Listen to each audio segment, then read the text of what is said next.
So Patanjali Yogasutra, Patanjala योगसूत्राणी असं त्याला म्हणतात. त्यांनी अष्टांग योग सांगितला आहे. आपण काल रिवाईज केलं होतं. सो त्या अष्टांग योगमध्ये त्यांनी 8 अंग सांगितले आहेत. कशासाठी सांगितले आहेत? एकतत्वाचा अभ्यास, ऑब्स्टॅकल्स जे आपण काल पाहिले होते, अंतराय आहेत किंवा ऑब्स्टॅकल्स आहेत किंवा विक्षेप सहभुवास विक्षेपच आहेत. त्या विक्षेपांसाठी त्यांनी सांगितलं होतं की एकतत्वाचा अभ्यास म्हणजेच अष्टांग योग आपल्यासारख्या लोकांसाठी, जे आपण सीर आहोत म्हणजे द्रष्टू आहोत, अशा लोकांसाठी हा मार्ग त्यांनी पत्करायला सांगितलं होतं. ठीक आहे, समाधीपर्यंत पोहोचण्यासाठी. मग त्यात आपण पाहिलं होतं की अष्टांग योगाचं 2 पार्ट्समध्ये डिव्हिजन होतं. पहिले 5 जे आहेत ते बहिरंग योग आहेत, शेवटचे 3 जे आहेत ते अंतरंग योग आहेत. मग बहिरंग योग कोणकोणते आहेत? यम, नियम, आसन, प्राणायाम, प्रत्याहार. अंतरंग योग आहेत धारणा, ध्यान, समाधी. शिडीसारखं आहे. ठीक आहे, एका स्टेप नंतर दुसरा स्टेप, दुसऱ्यानंतर तिसरा स्टेप, असंच डायरेक्ट यमानंतर आसन केलं तर चालेल का? मग यमानंतर डायरेक्ट प्रत्याहार वगैरे केला तर चालेल का? तर तसं नाहीये. त्यांनी आवर्जून सांगितलंय की एकानंतर दुसरं, दुसऱ्यानंतर तिसरं, असं एक एक स्टेप कुठलीही एक स्किप न करता पुढं पुढं जायचंय आपल्याला. त्यामुळं आधी म्हणजे आपण डायरेक्ट आसनं करतो, पण त्याआधी एक्सपेक्टेड काय आहे तर यम सगळे फॉलो केले गेले पाहिजेत, नियम सगळे फॉलो केले गेले पाहिजेत, मग आसन करायचंय, मग प्राणायाम करायचंय, मग प्रत्याहार करायचंय, धारणा, ध्यान, समाधी. ही स्टेज म्हणजे ह्या स्टेप्स आहेत. एखादी शिडीचं कसं आहे, एखादी स्टेप आपण स्किप केली तर पडायची भीती असते, तसं याच्यामध्ये जर समाधी अवस्थेपर्यंत जायचं तर या सगळ्या स्टेप्सचा वापर करायचा किंवा या सगळ्या स्टेप्स फॉलो करायच्या आणि मग पुढे जायचं, असं पतंजलींनी सुचवलंय.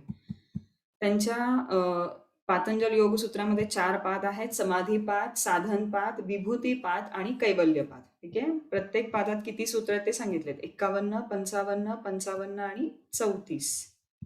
चौथ्यात 34 असे सगळे मिळून 196 सूत्र आहेत आणि एकूण 4 पाद आहेत. यांचे सिक्वेन्स विचारतात, 4 ऑप्शन देतात: समाधी, साधन, विभूती, कैवल्य. मग समाधी, विभूती, साधन, कैवल्य. सो यांचा सिक्वेन्स पण लक्षात ठेवायचा आहे, त्याचप्रमाणे लक्षात ठेवायचे ते. ठीक आहे, आणि कुठल्या पादात काय येतं हेही विचारतं. तर त्याचा एक काय सांगते, त्याचा एक छोटंसं पेज मी शेअर करते.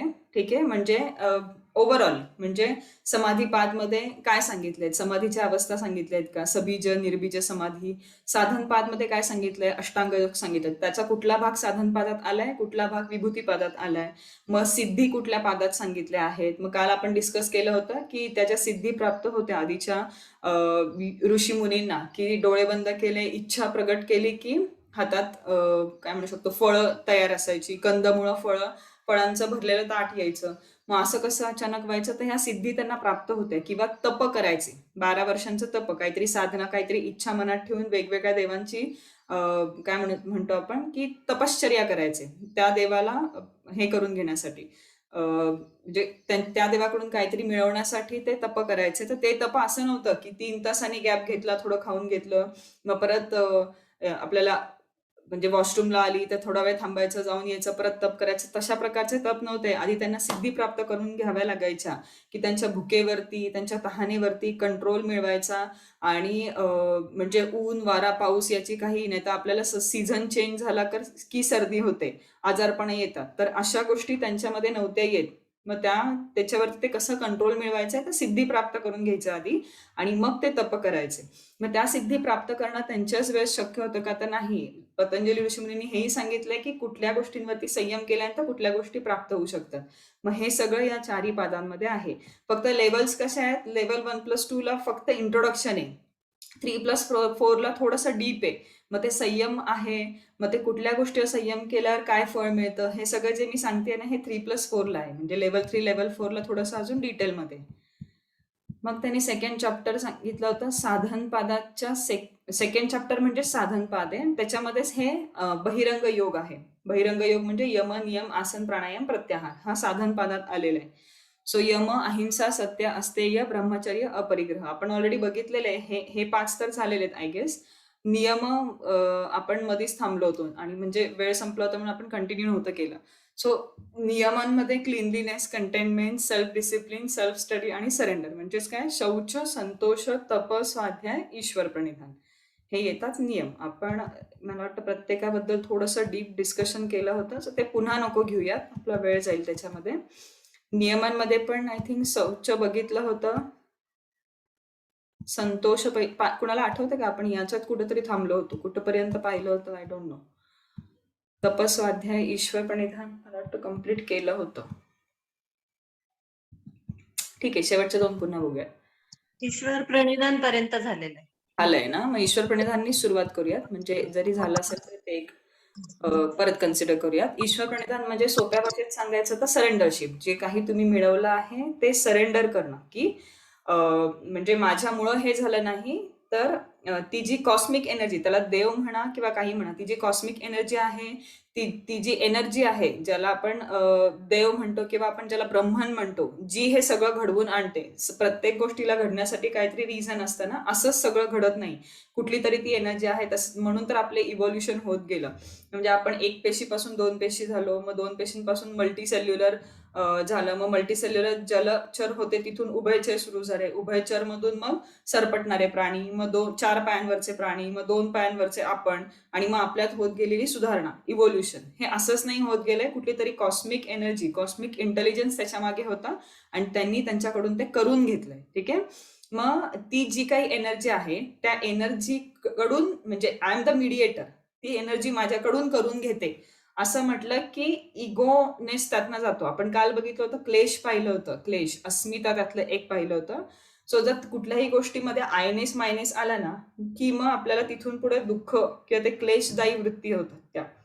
तर मग ते थोडं सबसाईड करण्यासाठी जे काही माझ्या बाबतीत जे काही चांगलं होत आहे, चांगल्या गोष्टी माझ्याकडून होत आहेत, ती ते इंटेलिजन्स माझ्याकडून करून घेतेय.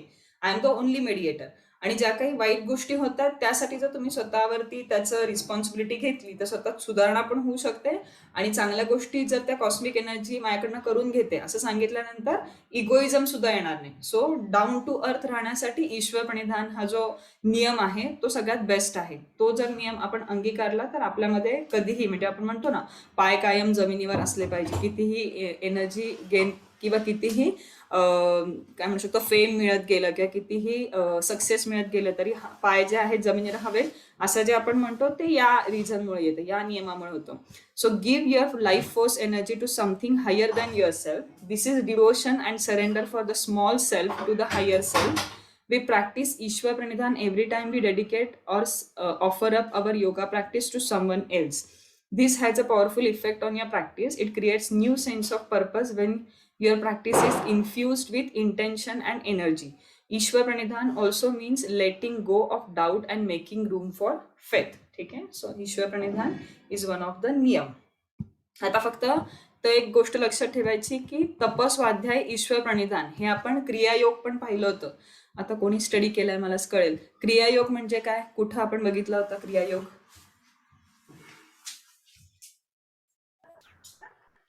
क्लेशांचा नाश करण्यासाठी क्रियायोग व्हेरी गुड, केलेला आहे ना Patanjali. Very good, very good. So क्लेशचा तनू करण्यासाठी जे पतंजली ऋषीमुनींनी सांगितले, तनू म्हणजे वीक करण्यासाठी पतंजली ऋषीमुनींनी काय सांगितलंय तर क्रियायोग सांगितलं. आणि फक्त क्रियायोग नाही, क्रियायोग सोबत बरंच काही सांगितले, प्रतिप्रसव, प्रणव जप वगैरे सांगितले आहे क्लेश कमी करण्यासाठी. तर त्याच्यामध्ये आहे क्रियायोग. त्या क्रियायोग मध्ये पण हेच 3 कॉमन होते बघा, तप, स्वाध्याय, ईश्वर प्रणिधान. मग हाही क्वेश्चन येतो की क्लेश तनू करणार्थ आणि नियम या दोघांमध्ये काय कॉमन आहे, तर क्रियायोग कॉमन आहे, तप, स्वाध्याय आणि ईश्वर प्रणिधान. ठीक आहे. असा स्टडी करायचा आहे. थोडंसं मी म्हटलं ना, थोडे डिफिकल्ट क्वेश्चन विचारतात ते हे अशा प्रकारचे विचारतात. सो सिंपल अभ्यास करा.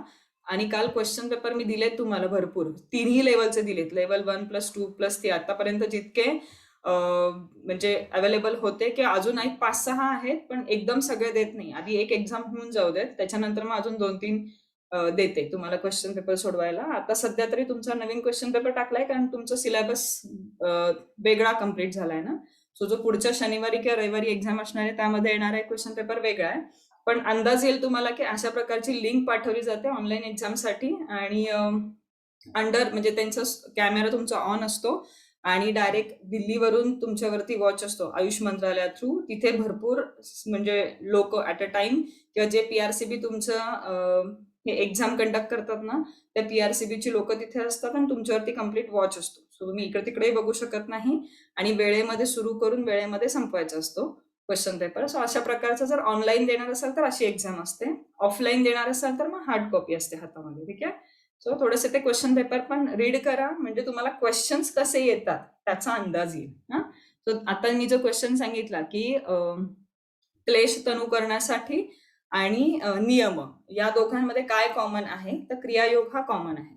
हा, आता हे जे आहे हे ऑलरेडी आपण काल बघितलं होतं, तरी थोडीशी रिव्हिजन करूयात आणि थोडं फास्ट जाऊयात. ठीक आहे.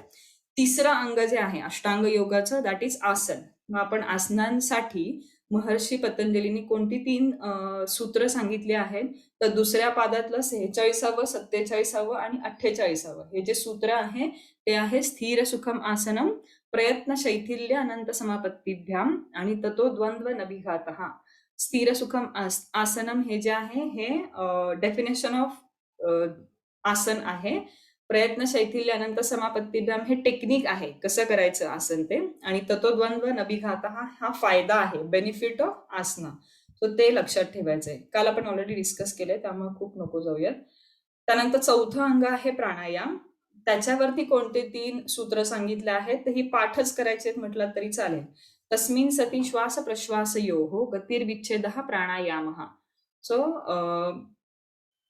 श्वास आणि प्रश्वासच्या गतीचा विच्छेद करणे म्हणजे प्राणायाम करणे. दिस is according to Maharshi Patanjali. आणि जेव्हा आपण हठयोग शिकू तेव्हा मी सांगेन, म्हणजे ह्याच्यातला आणि त्याच्यातल्या प्राणायाममध्ये फरक काय, तर त्याच्यात रिटेन्शन ऑफ ब्रीथ सांगितलंय आणि याच्यामध्ये फक्त श्वास प्रश्वासच्या गतीचा छेद करणे, विच्छेद करणे म्हणजे प्राणायाम करणे. ठीक आहे, हे सांगितलं. हे ऑलरेडी तुमच्याकडे हार्ड कॉपीमध्ये पण आहे. हा, काल आपण जे बघितलंय ते. मग कोणते 4 प्रकार सांगितले आहे प्राणायामचे, तर बाह्य अभ्यंतर स्तंभ वृत्तीही देशकाल संख्याभिः परिदृष्टो दीर्घ सूक्ष्म. म्हणजे बाह्य अभ्यंतर, इंटरनल एक्सटर्नल स्तंभ, ओके, आणि म्हणजे येस सीज करतो ना जे आपण ब्रीथ किंवा सप्रेस्ड ब्रीथ असतो तो, आणि वृत्ती देश काल संख्याभिः आपण बघितलं होतं की सीझन आणि टाइम आणि संख्या म्हणजे किती काउंटिंग मध्ये आपण प्राणायाम करतो ते, आणि परिदृष्टो दीर्घ सूक्ष्म, जी सटल प्रॅक्टिस आहे आणि जी लॉंग टर्म प्रॅक्टिस आहे, अशा प्रकारचा प्राणायाम करणं अपेक्षित आहे. ठीक आहे, एक तर बाह्य असावा, अभ्यंतर असावा किंवा स्तंभ सप्रेस्ड असावा. ठीक आहे, जो विच्छेद करतो इन्हेलेशन आणि एक्झेलेशनचा असा. सो जेव्हा आपण कंपॅरिझन, जेव्हा मी हठयोगातला प्राणायाम शिकवेन ना तेव्हा त्या दोघांचं कंपॅरिझन करूया, म्हणजे तुम्हाला अंदाज येईल की दोन्हीमध्ये कोणकोणते टाईप सांगितले आहेत आणि ऍक्च्युली प्राणायाम म्हणजे काय सांगितलंय. एकीकडे रिटेन्शन सांगितलंय आणि एकीकडे इन्हेलेशन एक्झलेशनच्या स्पीडचा विच्छेद करणे, गतीचा विच्छेद करणे म्हणजे प्राणायाम सांगितलंय. ठीक आहे, या प्रकारचे क्वेश्चन पण ऍक्च्युली लेवल 2 पासून स्टार्ट होतात. आणि इथं वरती 3 सांगितलेत आणि चौथा जो आहे तो केवल प्राणायाम. काल मी सांगितलं होतं की केवल प्राणायाम ही अनुभूती करायचा विषय आहे. म्हणजे खूप सारे किंवा 51 ओंकार म्हटल्यानंतर साधारण 25 एक ओंकारानंतर कसं वाटतं, तर एक ओंकार संपल्यानंतर दुसरा ओंकार सुरू करायच्या आधी 2 ओंकारांच्या मध्ये जो आपण स्पेस घेतो ना, जेव्हा आपल्याला असं वाटतं, म्हणजे तो श्वास घेतल्यानंतर पण नसतो, श्वास घ्यायच्या आधी पण नसतो, त्याला असं काही नियम नसतात. ओके, आणि तो जो आहे कुंभक किंवा तो जो प्राणायाम आहे तो तुमच्याकडून होतो, तो करायची पण गरज नसते, ते आपल्याकडून ते 2-3 सेकंदांसाठी होतो. जे खूप अडॅप्ट योगी आहेत ना, जे खूप वर्षांपासून साधना करतात, यांच्यासाठी श्वास न घेता न सोडता कुठल्याही प्रकारे ते बराच काळ राहू शकतात. सो ती जी स्टेज आहे ना, बराच काळ एका अवस्थेमध्ये राहणे, श्वास घ्यायची पण इच्छा होत नाही, सोडायची पण इच्छा होत नाही, या प्रकारचा जो असतो प्राणायाम, त्याला केवल प्राणायाम म्हणतात. ठीक आहे, सो बाह्य अभ्यंतर विषयाक्षेपी चतुर्थ. ठीक आहे, म्हणजे बाह्य अभ्यंतर यांचे रिस्ट्रिक्शन नसताना जो प्राणायाम होतो तो चतुर्थ प्राणायाम, दॅट इज केवली प्राणायाम. आता बेनिफिट्स ऑफ प्राणायाम हे विचारतात वायवामध्ये की what are the benefits of pranayama, तर तुम्हाला हे सूत्र पाठ करायचे आहेत. ततः क्षीयते प्रकाश आवरणम आणि धारणासूच योग्यतः मनस. ततः क्षीयते प्रकाश आवरणम म्हणजे आपल्यावरती, म्हणजे ज्या व्यक्तीला सेल्फ रिअलायझेशन झालं आहे, जी व्यक्ती साधना करते, जी व्यक्ती मेडिटेशन करते, प्राणायाम करते, तर तिचा एक ऑरा तयार झालेला असतो आणि काय म्हणतो आपण, अविद्येपासून ती लांब गेलेली असते, इग्नोरन्स नसतो त्या व्यक्तीला, म्हणजे स्वतःची माहिती झालेली असते, सेल्फ रिअलायझेशन झालेलं असतं आणि ते जे इल्युमिनेशन असतं ना, ती जी चमक असते ना चेहऱ्यावरती ती दिसते. मग प्राणायाम काय मदत करते, रेग्युलर प्रॅक्टिस ऑफ प्राणायाम, ते पण दीर्घ सूक्ष्म, खूप प्रोलॉंग टाइमसाठी आणि सूक्ष्म सटल पद्धतीने केलेल्या प्राणायाममुळे काय फायदा होतो, तर जसं मी उदाहरण दिलं होतं तेच इथे म्हणतो आपण की अविद्येचं म्हणजे एक बल्ब आहे, तर आपण आपल्याला स्वतःला कम्पेअर करू शकता. बल्ब आहे जो खूप वर्षापासून यूज केलेला आहे, तर त्याच्यावरती कसं की वरती धूळ किंवा ते चिकट धूळ साठते बघा, आणि इन केस आपण तो वरून पुसला की ते पूर्ण धूळ निघून जाते आणि मग त्याचा प्रकाश जो आहे तो प्रखर दिसायला लागतो आधीसारखा. मग आपण अविद्येमुळं किंवा तुम्ही म्हणू शकता आपण सुरुवातीला जे टर्मिनॉलॉजीज बघितलं होतं ना, अविद्या आहे किंवा इग्नोरन्स आहे स्वतःबद्दलचा. अविद्या कशाबद्दल की आपल्याला माहिती नाहीये की we are a part of Brahman, but still आपण अडकून पडलेलो आहे थोडंसं मटेरियलिस्टिक वर्ल्डमध्ये. मग ती जी अविद्या आहे ना, त्याच्यामुळे आपल्या आपल्या औराभोवती ही पूर्ण धूळ आणि मळकट जी आहे ती साचलेली आहे. मग विथ रेग्युलर प्रॅक्टिस ऑफ प्राणायाम हे श्वासाच्या म्हणजे इन्हेलेशन एक्झलेशनच्या गतीचा विच्छेद केल्यामुळं, प्राणायाम केल्यामुळं हे जे धूळ आहे साचलेली ती निघून जाते आणि तुम्ही आतून इल्युमिनेट होता, तुम्ही प्रकाशमान दिसता, तुम्ही काय म्हणू शकतो आपण इल्युमिनेट म्हणजे बल्ब सारखं. जसं मी उदाहरण दिलं की ती सगळी जी आहे अविद्या जी होती ती सगळी निघून जाते आणि तुम्हाला सेल्फ रिअलायझेशन होतं. तर हे जे करण्याची ताकद आहे ती प्राणायाममध्ये आहे. विथ रेग्युलर प्रॅक्टिस ऑफ प्राणायाम हा फायदा होतो. तत क्षीयते प्रकाश आवरणम. ठीक आहे. आणि दुसरं म्हणजे धारणा. आपण काल डिस्कस केलं होतं. धारणा ही ध्यानची पहिली स्टेज आहे. रेग्युलर धारणा केल्यानंतर तुमचं ध्यान लागायला लागतं आणि रेग्युलर ध्यान केल्यानंतर तुमची समाधी लागायला लागते. ठीक आहे. मग धारणा म्हणजे आपण बघितलं होतं की आधी नळाला पाणी कसं यायचं, आता तर एकदम प्लेन येतं, पण आधीचे जे साधे नळ होते त्याला पाणी कसं यायचं, असं काय म्हणू शकता, एका सलग लाईन मध्ये नाही यायचं, थोडंसं असं एकदम यायचं मग मध्येच थांबायचं, यायचं मध्येच थांबायचं, किंवा असं ओबड ती धार असायची, ती सरळ नसायची. त्याच्याच विरुद्ध एखादा तेलाच्या किटली, आपण किटलीमधून तेल ओतलं तर त्याची धार कशी संतत धार आणि एकसंध धार असते. मग ती पाण्याची धार आणि ध्यान म्हणजे त्या तेलाची धार यातला फरक जो आहे तोच धारणा आणि ध्यान मधला फरक आहे. तर जी पाण्याची धार आहे ना, जी ओबड येते म्हणजे धारणा, आणि जी तेलाची धार आहे ना ती म्हणजे ध्यान. ओके. म्हणजे धारणेमध्ये काय होतं, मन थोडंसं विचलित होतं, मग पुन्हा तुम्ही जे आलंबन घेतलं आहे त्याच्यावरती येतं, पुन्हा विचलित होतं, पुन्हा त्याच्यावरती येतं. मग असं करत करत खूप वेळ तुम्हाला थोडंसं झगडावं लागतं, थोडंसं मनाला ओढून त्या आलंबनापर्यंत आणावं लागतं, आणि थोड्या वेळानंतर मग तुम्हाला ती गरज नाही लागत, मग तुमचं ध्यान परफेक्ट लागतं. आणि असं सलग ध्यान केल्यानंतर ती पहिली स्टेज आहे टुवर्ड्स युअर समाधी. ठीक आहे. सो धारणा योग्यता मनस. प्राणायाममुळे काय होतं, तर धारणेसाठी तुमच्या मनाची तयारी होते, तुमचं माइंड प्रिपेअर केलं जातं. सो हे जे दोन आहेत हे बेनिफिट्स आहेत प्राणायामचे. स्ट्रेट फॉरवर्ड असेच क्वेश्चन विचारतात प्राणायामचे. What are the benefits of pranayama according to Maharshi Patanjali. So हे पाठ करा. हे आता आपण काल पाहिलेले. प्रत्याहार म्हणजे इंद्रिय निग्रह, एवढं लक्षात ठेवायचं. 5 इंद्रिय जे आहेत, withdrawal of census, bringing inward literally fast with the census, harmony with emotions, harmony with emotional body. Okay. धारणा पाठ करायचंय, त्याचं हे डेफिनेशन आहे, देशबंध चित्तस्य धारणा. ओके. म्हणजे धारणा म्हणजे काय असं विचारलं तर ही डेफिनेशन सांगता आली पाहिजे. आता 5-6 दिवस आहेत, हे लिहून ठेवा कुठल्या तरी कोपऱ्यात तुमच्या स्टडीच्या रूम मध्ये, आणि हे सारखं नजर पडू देत, असा एक मोठा चार्ट करा आणि ह्या सगळ्या तिथं लिहून ठेवा आणि तुमच्या नजरेच्या समोर राहू देत. येता जाता 3-4 वेळा जरी दिवसातनं बघितलं तरी ते पाठ होतात, आणि एकदा कधीतरी तुम्हाला हे काम करावंच लागणार आहे. त्यामुळे हे याच एक्झामच्या आधी करा. तोडकं मोडकं जरी सांगितलं मला तरी चालेल, पण डेफिनेशन आल्या पाहिजे पुढच्या आठवड्यात सगळ्यांना. ठीक आहे. नऊ ध्यान. तत्र प्रत्ययिक तानता ध्यानम. ठीक आहे. एक तानता जी आहे ना, तत्र प्रत्यय एक तानता ध्यानम, जे मी मगाशी सांगितलं ना की एक संध जे येतं ना खाली, ते पाणी नाही येत, किंवा थोडा वेळ गेल्यानंतर पाण्याची पण एक संध धार येते, पण जे सरफेस टेन्शन आहे ना ते अजून पूर्ण गेलेलं नसतं. पण तेलाचं जर तुम्ही बघाल तर तेलाची जी आहे ती एकसंध धार असते. ठीक आहे. मग तीच इथं उदाहरणार्थ बरोबर बसते. तेलाची जी एकसंध धार आहे ना त्याच्यात कशी एकतांता असते, तसं जेव्हा आपल्या ध्यानामध्ये धारणेमध्ये एकतांत यायला लागते तेव्हा ते ध्यान बसायला लागतं. ठीक आहे. सो ही झाली डेफिनेशन ऑफ ध्यान. अँड लास्ट वन इज समाधी.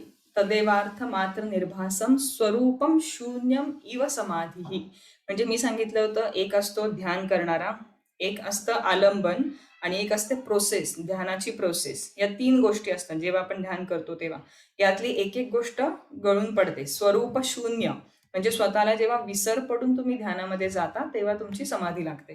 म्हणजे एक तर मग तुम्हाला आलंबनाची गरज लागत नाही, म्हणजे ज्या गोष्टीवर तुम्ही ओंकार लिहिला आहे आणि त्याच्यावर तुम्ही ध्यान लावला आहात तर त्याची गरज पडत नाही.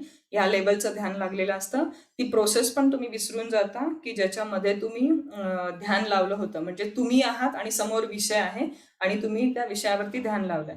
मग ती जी प्रोसेस आहे ती गळून पडते, ती समोरचा विषय गळून पडतो आणि तुम्हाला स्वतःचाही विसर पडतो आणि फक्त जे दिसत असतं म्हणजे फक्त जे जाणीव असते ती समाधीची असते. ठीक आहे, तुम्ही एकरूप झालेलं असतं समाधीसोबत.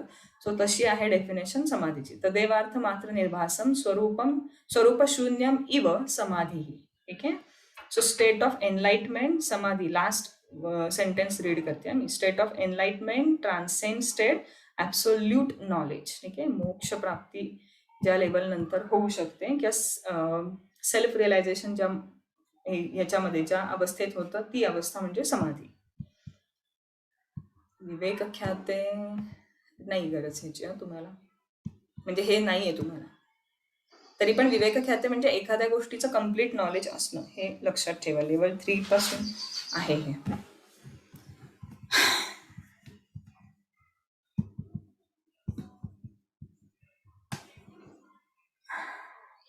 पर्सनॅलिटी डेव्हलपमेंटसाठी इम्पॉर्टंट अष्टांग योग. आणि आपण हे काल रीड केलं होतं, त्रयम एकत्र संयम. हा धारणा, ध्यान, समाधी या तिघांना एकत्र संयम असं म्हणतात. हे आपलं काल राहिलं होतं, मी जे म्हणत होते लास्ट टाइम राहिलं होतं ते आपण आता कम्प्लीट केलं. काही डाऊट आहेत याच्यामध्ये? नाही. एक्झाम पॉइंट ऑफ व्ह्यू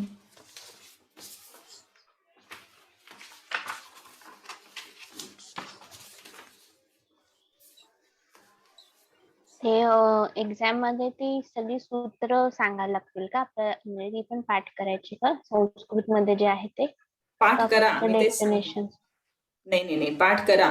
तुमच्या सिलेबस कॉपीमध्ये दिलेत 1 ते 12 जे आहेत ना ते तुम्हाला बघ ना. आपण काल सिलेबस कॉपी बघितली, त्यातलं सेकंड चॅप्टर मधलं 2.1 बघ. Introduction and study of Patanjali Yogasutra including memorisation of selected sutras. Memorisation सांगितलंय त्याचं. त्याच्यामध्ये चॅप्टर 1 मधले 1 ते 12 आहेत आणि तुमच्या लेवल 2च्या सिलेबस कॉपीमध्ये 46 पासून 51 पर्यंत आहेत. म्हणजे ते स्थिर सुखमासनम आणि प्राणायामची जी सूत्र आहेत ती आणि धारणा, ध्यान, समाधी पर्यंतची जी सगळी सूत्र आहेत ना, लेवल 2 जे लोक प्रिपेअर करतात ना त्यांना ही पाठ करायची. लेवल 1 ला 1 ते 12 आहे, लेवल 2 ला 1 ते 12 आणि प्लस ते स्थिर सुखमासनम जे आहेत 46 पासून 51 पर्यंत ती सगळी आहेत. सिलेबस कॉपी मध्ये बघा. आपण लेवल 2चं काल नाही डिस्कस केलं, आधी लेवल 1चं करून मग लेवल 2चं. म्हणजे एक कॉपी अथ योगानुशासनम वाली आहे, ते फक्त झालं. हा, आणि तिथपासून दुसरी सुरू होऊन स्थिर सुखमासनम. 1 ते 12 म्हणजे कोणते आहेत? अभ्यास वैराग्यापर्यंत. अभ्यास वैराग्यापर्यंत. ठीक आहे, ते 1 ते 12 आहे. पहिल्या चॅप्टर मधले पहिले 12 आणि बाकीचे जे आहेत चॅप्टर 2 मधले 46 ते 51 ते वेगळे. ते जे आपण काल स्थिर सुखमासनम पाहिलं होतं ते. करेक्ट. ही सगळी सूत्र पाठ करायची. ही सगळी पाठ करायची. चॅप्टर 3 मध्ये धारणा, ध्यान, समाधी चॅप्टर 3 मध्ये येतात. म्हणजे चॅप्टर 3 म्हणजे कोणता? कोणता आहे? 4 चॅप्टर आहेत ना. अंतरंग. पण आताच मी सांगितलं 4 चॅप्टर कोणकोणते आहेत? पतंजली ऋषी मुनींनी 4 चॅप्टर मध्ये डिवाइड केलेत ना ते. आता आपण रीड केले ते समाधी पाद, साधन पाद. तेच मी सांगते. पाद हा शब्द येईल असं नाहीये, त्याला चॅप्टर पण म्हणू शकतो. ओके. हे चॅप्टर लक्षात ठेवा. चॅप्टर हा वर्ड पण लक्षात ठेवा की समाधी पाद, साधन पाद, विभूती पाद, कैवल्य पाद हे 4 आहेत. मग समाधी पाद मध्ये समाधीचे टाईप सांगितलेत, तर ते सगळं नंतर डिस्कशन येतं की पहिल्यांदाच समाधीचे टाईप का सांगितलेत. आपल्याला शेवटी समाधी घ्यायची आहे ना. अकॉर्डिंग टू हिम समाधी ही लास्ट स्टेज आहे. मग पहिल्या पादमध्ये समाधीचं वर्णन का सांगितलंय, हे सगळं या लेवलचं जे थिंकिंग आहे ना हे लेवल 2 नंतर करायचंय. ठीक आहे, आता जे करायचं आहे ते डिस्कशन नको करूया. आता जे त्यांनी सांगितलंय अष्टांग योग, तो त्याचा बहिरंग योग सेकंड पाद मध्ये आहे आणि त्याचा अंतरंग योग थर्ड पाद मध्ये आहे. इथे आहे बघा पुढे जे स्थिर सुखम आसनमचे नोट्स आहेत ना त्या ओपन करा आणि शेवटच्या 3-4 पेजेसच्या आधी बघा कोपऱ्यात लिहिलंय चॅप्टर 3 देशबंध चित्तस्य धारणा. हा, मग त्याच्या कोपऱ्यात चॅप्टर 3 आहे बघा आणि त्याच्या अलीकडे पर्यंत चॅप्टर 2 आहे. सो चॅप्टर 2 मध्ये जो होता तो बहिरंग योग होता प्रत्याहार पर्यंत, आणि पुढचे धारणा ध्यान समाधी जे आहेत ते चॅप्टर 3 मध्ये. असाही क्वेश्चन विचारतील की अंतरंग योग खालीलपैकी कुठल्या चॅप्टर मध्ये येतो, तर तुम्हाला तेही माहिती पाहिजे. ओके. मग देशबंद चित्तस्य धारणा आणि ध्यानची जी आहे ती डेफिनेशन, समाधीची डेफिनेशन आणि त्रयम एकत्र संयम, हे सगळं येतं 3 मध्ये. सो तेही पाठ करायचं तुम्हाला. ठीक आहे. ठीक आहे.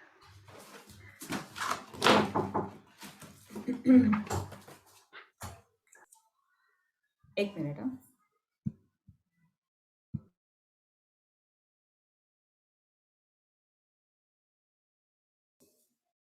येस, आता जे आहे प्रॅक्टिकल जे आपण काल बघितलं होतं त्याचं थोडंसं बेनिफिट्स आणि कॉन्ट्राइंडिकेशन्स ते बघूयात. ठीक आहे.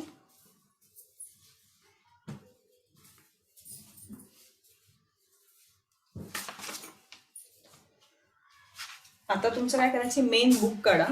मेन बुक मधून आपण करणार आहोत. मेन बुक मध्ये पेज नंबर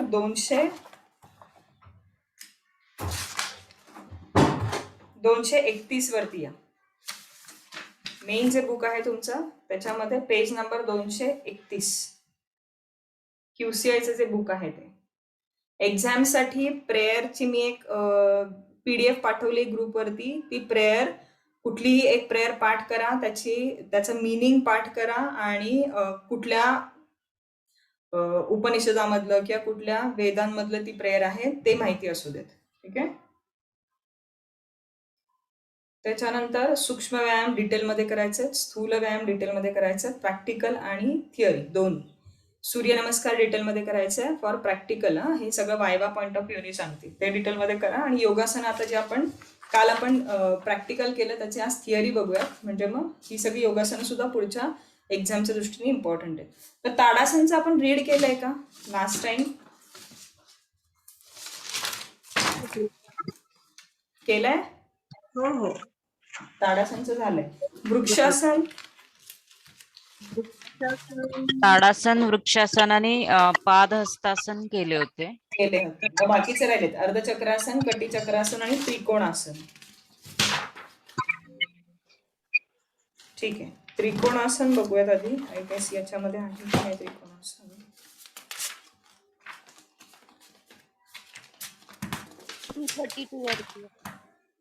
32 वरती आहे. 32. हा करेक्ट. आधी यातलं त्रिकोणासन बघूयात. मग जे स्टँडिंग आसन आहेत ना, अर्धचक्रासन आणि कटीचक्रासन, ते मी PDF पाठवलेत, त्या PDF मधून बघूयात. म्हणजे तुमच्या मोबाईलवरती सेंड केलेत ना, त्यातनं बघूयात. आधी हे एक बघूयात. त्रिकोणासनचा फायदा बघूयात काय आहे, बेनिफिट्स. आणि हे आता अशी आसनं आहेत ना लेवल 1ला ज्याला जास्त कॉन्ट्राइंडिकेशन्स नाहीयेत, but still you should know की कोण कॉन्ट्राइंडिकेटेड आहेत. So trikonasana, the triangle pose, English पण आहे ते लक्षात ठेवा, नाव जी आहे ती. The Sanskrit meaning of term trikona is triangle. When trikonasana is demonstrated, the body appears like a triangle. It is very easy asana and can be done by novice practitioners as well. New practitioners, novice म्हणजे how to perform त्याची गरज नाहीये. Direct second पेजवर बघा, benefits आहेत त्याचे. आता हे बेनिफिट्स रीड करून पाठ करू नका. हे बेनिफिट्स तुम्हाला तुमच्या भाषेत सांगता आले पाहिजेत. ह्याच वर्ड्स मध्ये सांगितले पाहिजे असंही काही नाहीये. लक्षात राहिले तर ठीक आहे, नाही लक्षात राहिलं तर कुठल्याही आसनामध्ये कुठला पार्ट स्ट्रेच होतो, साधारण मसल्सची इन्फॉर्मेशन माहिती असली पाहिजे की कुठं डेल्टॉइड आहे, कुठं बायसेप आहे, कुठं ट्रायसेप आहे, कुठे हॅमस्ट्रिंग्स आहेत, कुठं क्वाड्रासेप आहेत, काफ मसल्स कुठे आहेत, बाकी नी जॉईंट आणि हिप जॉईंट वगैरे आपल्याला माहिती आहे. सो त्याचं एक इंट्रोडक्शन किंवा डोक्यामध्ये ठेवा की हे सगळे मसल्स कुठे असतात. युजली जे लेग्सचे आसनं आहेत ना, ती तुम्हाला complete hamstring, back side of लेगची जी साईड आहे ना, तिथे तुम्हाला जास्त स्ट्रेच देते. ठीक आहे. सो समोरून थाय आहे, थायच्या बॅक साईडला कोणते मसल्स आहेत, एक जनरल डिस्कशन सांगा. थाईसच्या बॅक साईडला कोणते मसल्स आहेत, म्हणजे कुणाला माहिती असेल तर, नसेल तर मी सांगते. थाईसच्या बॅक साईडला आहेत हॅमस्ट्रिंग्स. ठीक आहे. थाईसच्या बॅक साईडला जर समोरून तुम्ही माझ्याकडे फेस करत आहात तर समोर थाय आहे. थाय म्हणजे कोणते मसल्स आहेत, क्वाड्रासेप्स आहेत. समोरून जे येतात आपल्या मांडीचे जे मसल्स आहेत, समोरून पुढून जे आहेत ते क्वाड्रासेप्स आहेत, बॅक साईडनी तेच हॅमस्ट्रिंग्स आहेत. ठीक आहे. हॅमस्ट्रिंगच्या खाली पोटऱ्या आपण ज्याला म्हणतो ना, त्याला काय म्हणणार तुम्ही, कुठले मसल्स, काफ मसल्स. काफ मसल्स, ते काफ आहेत. ठीक आहे, गॅस्ट्रोनेमियस नाव आहे त्या मसलचं, पण आपण त्याला काफ मसल्स म्हटलं तरी चालेल बोली भाषेमध्ये. ठीक आहे, सो काफ मसल्सच्या वरती हॅमस्ट्रिंग आहेत आणि पुढच्या साईडनी हॅमस्ट्रिंगच्या अँटेरियर बाजूला जे आहेत ते क्वाड्रासेप्स आहेत. हे इतकेच बास, खूप डीप मध्ये नाही जायचे आपल्याला. बाकी टाचेचे किंवा अँकलचे वगैरे खूप डीप मध्ये नाही बघणार आहोत, पण ही जनरल माहिती झाली, माहिती असली पाहिजे. त्यानंतर वरच्या इथे कोणते मसल्स आहेत? खांद्यांच्या इथे, हातांना हे डेल्टॉइड मसल्स आहेत. पुढच्या साईडनी जे आहेत ते बायसेप्स आहेत, खालच्या साईडनी जे आहेत ते ट्रायसेप्स आहेत. सो हातांना स्ट्रेच करण्यासाठी आपल्याला हे मसल्स लागतात. बाकी पाठीचे वगैरे जास्त डीप नाही जाते, पण पुढच्या वेळेस जेव्हा आपण 1 to 1 भेटू ना, तेव्हा मी हे जरा अंदाज देते तुम्हाला कोणकोणते मसल्स असतात आणि थोडंसं ह्याच्यावरती डिस्कशन करू, कारण बॅक साईडला ट्रॅपेझियस असतात. हे आम्हाला लेव्हल 1+2 ला नव्हतं, पण तुम्हाला माहिती असू देत. हे विचारत नाही, पण प्रॅक्टिकल दृष्टीने आपल्याला काय फक्त एक्झाम नाही द्यायची, आपल्याला प्रॅक्टिकली लोकांवरती काम करायचं आहे ना, तेव्हा साधारण हे मसल्सची माहिती असू दे. सिलेबस झाला की एक लेक्चर मी ह्या गोष्टींवरती पण घेईन की कुठल्या मसल्समध्ये, आणि एक एक आसनाचं उदाहरण देऊन सांगेन की अमुक एक मसल जो आहे महत्वाचे म्हणाल तर किती 7 ते 8 मसल्स आहेत पूर्ण बॉडीमध्ये. युजली पेन हे त्याच ठिकाणी असतं. बऱ्याच जणांना नेक पेन असतं, हे या ठिकाणी पेन असतं आणि हातांकडे जातं, म्हणजे साधारण सर्वायकल स्पॉन्डिलायटिस वाले लोक. कमरेत पेन असतं आणि दोन्ही पायांकडे रेडिएटिंग पेन होत असतं, ते झाले लंबार स्पॉन्डिलायटिस वाले लोक. म्हणजे योगा पॉइंट ऑफ व्ह्यूनी जेव्हा तुम्ही म्हणजे तुमचे क्लासेस सुरू कराल तेव्हा तुम्हाला याच टाईपची लोक येतील. हे सोडून कुठंतरी आर्थरायटिस असेल किंवा काही जणांना असेल तर बाकी सगळे फिजिओलॉजिकल प्रॉब्लेम्स आहेत. बीपी आणि डायबिटीस हे कुठलं तरी फंक्शन इम्पेअर झाल्यामुळे झालेले प्रॉब्लेम्स आहेत. मी जे आता सांगितले ते अनाटॉमिकल प्रॉब्लेम होते. सर्वायकल स्पॉन्डिलायटिस मानदुखी, कंबरदुखी म्हणजे लंबार स्पॉन्डिलायटिस. त्यानंतर आर्थरायटिस आहे, जॉईंट पेन होतं. बाकी बीपी डायबिटीस हे फिजिओलॉजिकल प्रॉब्लेम्स आहेत, ज्याच्यामध्ये म्हणजे कुठेतरी रक्त तरी घट्ट झालेलं असतं किंवा कोलेस्ट्रॉल वाढलेला असतो किंवा इन्शुलिन सिक्रिशन नीट होत नसतं. सो हे फिजिओलॉजिकल प्रॉब्लेम वेगळे आणि अनाटॉमिकल प्रॉब्लेम वेगळे. त्या दोघांच्या दृष्टीने तुम्हाला मसल्स माहिती असणं गरजेचं आहे. मेन मसल्सची नावं पाठ झाली की तुम्ही तुमच्या अंदाजाने पण सांगू शकता की पश्चिमोत्तानासनमध्ये काफ स्ट्रेच होतो, हिल पुढे ढकलल्यानंतर काफ स्ट्रेच होतो, हॅमस्ट्रिंग स्ट्रेच होतात, मग ग्लूट जे आहेत म्हणजे हिप्सचे जे मसल्स आहेत ते ग्लुटियल मसल्स ते स्ट्रेच होतात. बॅक साईडला लॅटिसिमस डॉर्साय आहे, त्याच्यावरती ट्रॅपेझियम आहे. सो हे मसल्स स्ट्रेच होतात. हे तुम्ही आसन करून अंदाजानेच सांगाल, ते काही पाठ करायची गरज नाही. त्यामुळे आपण जे आहे ना रूट वरतीच काम करायचं. एकदा आसन म्हणजे काय आहे हे कळून घेतलं की साधारण अंदाजाने सांगू शकतो याच्यामुळे कमरेवर ताण येईल, साईड ट्रंक मध्ये ताण येईल किंवा लेग मध्ये जो आहे तो स्ट्रेच जाणवेल. हे सगळं तुम्हाला सांगता आलं पाहिजे. यासाठी पाठांतर करू नका, फक्त थोडंसं अंदाजाने आणि स्मार्टली उत्तर द्या. ठीक आहे, इनिशियली थोडंसं याच्यावर काम करायला लागेल, लगेच नाहीच जमणार आहे. हे आम्ही जेव्हा लेवल 1+2 दिली तेव्हा माहित नव्हतं, त्यामुळे डोंट वरी. मी आता या स्टेजला आल्यानंतर तुम्हाला सहज सांगू शकते, त्यावेळेस मलाही माहिती नव्हते. सो माझ्या डिस्कशन मधून किंवा आपल्या डिस्कशन मधून तुम्हाला हवं असेल तर आपण एखाद दुसरं लेक्चर या गोष्टीवरती घेऊया आणि क्लिअर करूया. ठीक आहे, म्हणजे एक्झाम देताना थोडा कॉन्फिडन्स राहील. चलो, सो त्रिकोणासनचे बेनिफिट्स काय आहेत? Renders the merudanda or the spine flexible. एका साईडला बेंड होतोय ना आपण, साईड बेंडिंगचं आसन आहे. अजून स्पायनल मुवमेंट आपण बघितला नाहीये. स्पाइनच्या मुवमेंट असतात, एकतर forward bend, backward bend, lateral bend, side to side twist असतो जो आपण साधारण ट्विस्टिंगच्या आसनांमध्ये करतो, किंवा ऍक्शियल रोटेशन असतं. म्हणजे काय, आपण जो स्पाइन आहे तो खेचतो. हे इतके स्पाइनचे मुवमेंट असतात. एकतर आपण पुढे वाकू शकतो, मागे वाकू शकतो, लॅटरली वाकू शकतो, ट्विस्ट करू शकतो, किंवा ट्विस्ट म्हणजे ताडासन मध्ये कसं आपण आपला स्पाइन जो आहे खेचतो वरती, या प्रकारचे जे आहे ते स्पाइन सोबत रोटेशन होऊ शकतं. तर त्यातल्या तर त्रिकोणासन म्हणजे काय आहे, साईड बेंडिंग आहे. ठीक आहे, so it renders the merudanda or the spine flexible, reduces anxiety and stress, back pain and sciatica. So anxiety, stress, back pain आणि सायटिका कमी होण्यासाठी मदत होते. सायटिका म्हणजे काय आहे, जे लोअर बॅक पेन होतं ना, ज्याच्यामध्ये जर समजा डिस्क वगैरे बाहेर आले असेल, किंवा जनरली तुमचे लोअर बॅक पेनचे जर लोअर बॅकचे मसल जर स्टीफ असतील तर त्यांच्यामधून जाणारी सायटिका नर्व आहे, ती जर पिंच झाली असेल तर ती पूर्ण पायाला जे आहे फ्लो देते, नर्व सप्लाय देते, मग तो पूर्ण पाय दुखायला लागतो. म्हणजे कंप्लेंट कशी असते की लोअर बॅक मध्ये पेन सुरू होतं आणि ते पायाकडे जातं. ठीक आहे. सो या कंप्लेंटच्या लोकांना सायटिका असतो. सायटिका आसनांसोबत नीट करता येतो. कधीतरी ट्रिगर झाला तर मे बी डॉक्टरांची गरज लागते. अदरवाईज ते असं पेन आहे ना की ज्याच्यासाठी एक्सरसाइज कंपल्सरी आहे. म्हणजे मसल स्पाझम झाला की ते पेन होतं, मसल रिलॅक्स झाला की पेन जातं. Okay. Then increases peristalsis of bowels and improve appetite. आता बाय डिफॉल्ट थोडंसं तुम्ही तिरकं झाल्यानंतर, आता इथं फक्त त्रिकोणासन सांगितलंय, आपण परिवर्त त्रिकोणासन पण घेतो. तुम्हाला आठवत असेल तर आपण ट्विस्ट पण घेतो बघा, कमरेतनं उजवा हात डाव्या पायाच्या खाली ठेवून डावा हात वर घेतो. तर ते तशा टाईपचं जेव्हा आपण त्रिकोणासन करू तेव्हा पेरिस्टाल्टिक मुवमेंट ऑफ बॉवेल्स. आता हे आठवतंय तुम्हाला डायजेस्टिव्ह सिस्टीम मध्ये पेरिस्टाल्टिक मुवमेंट काय होती?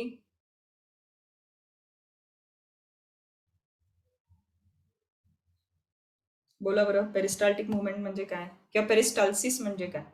Peristalsis of the बॉवेल्स.